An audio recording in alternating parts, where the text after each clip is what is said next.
नमस्कार दोस्तों, मैं सीमा चौर से आपका स्वागत करती हूँ अपने यूट्यूब चैनल पे। और बहुत अच्छा है गारी गीत लेकर आई हूँ। अच्छा लगे तो लाइक सब्सक्राइब जरूर करें, शेयर करें, सपोर्ट करें आप लोग। और गीत अच्छा लगे तो प्यारा सा कमेंट जरूर कीजिएगा आप लोग। धन्यवाद।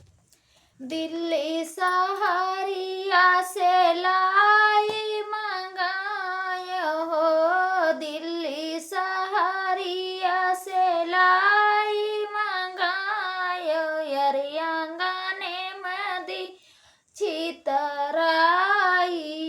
हाँ सीताराम से भजो, हाँ जी आंगने में दी है चितराई।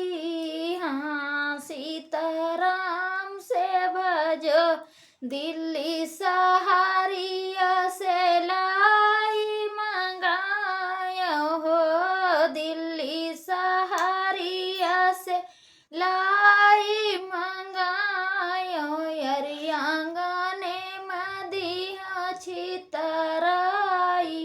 हाँ सीताराम से भजो, हाँ जी आंगने में दी छितराई। हाँ सीताराम से भजो। अरे लाई बटोराई गई समाधि के बहिनी हो, लाई बटोराई गई समाधि के बहिनी, अरियांगने में गई बिछलाई। हाँ सीताराम से भजो, हाँ जी आंगने में गई बिछलाई। हाँ सीताराम से भजो।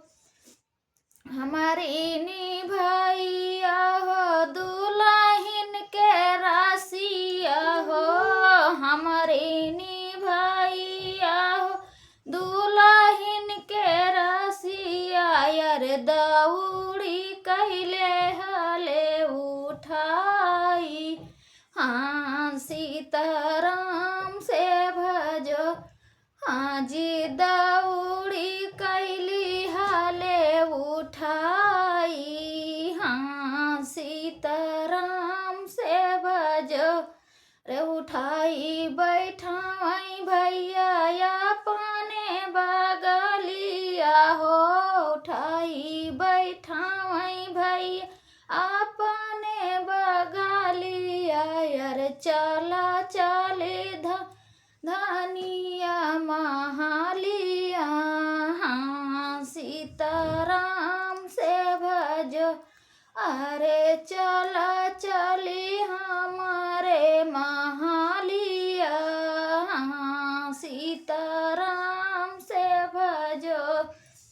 अरे कैसे के चली हम तोहरे महालिया हो, कैसे के चली हम तोहरे महालिया, यार तोहरे तो बड़ी बड़ी मछिया।